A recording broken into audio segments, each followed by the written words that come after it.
Hello guys, magluluto ako ng pansit.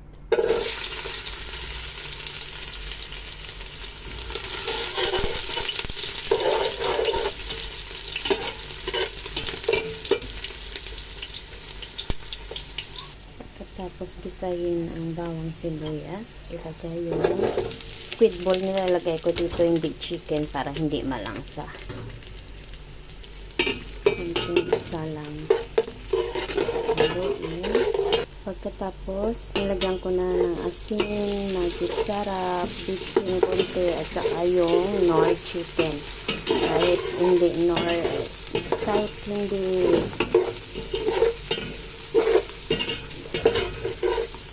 chicken ang nilagay ko na pangsahog ko, okay lang yan para mas masarap ang lasa pag ganyan ang gagawin. Pagkatapos nilagay ko na yung carrots, gisahin lang ng konti. Pagkatapos ng 5 minutong paggisa ng carrots, nilagay ko na yung bagu beans. Ganun din, haluin mo muna ng 5 minutes. Tapos saka ilagay yung repolyo. Tapos gisahin naman ng 10 minutes. At takpan.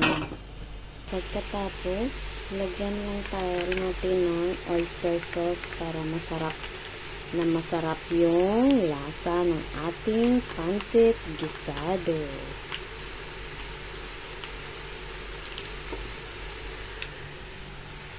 Saluin. Tapos, ilagay na natin yung ating pansit. Snoopy. Fresh ang nilagay ko. Mas masarap pag fresh. Ayan na guys, yung pansit gisado ko. Yan. Huwag niyong masyadong lutuin kasi mas masarap yung half cook konti. Thank you.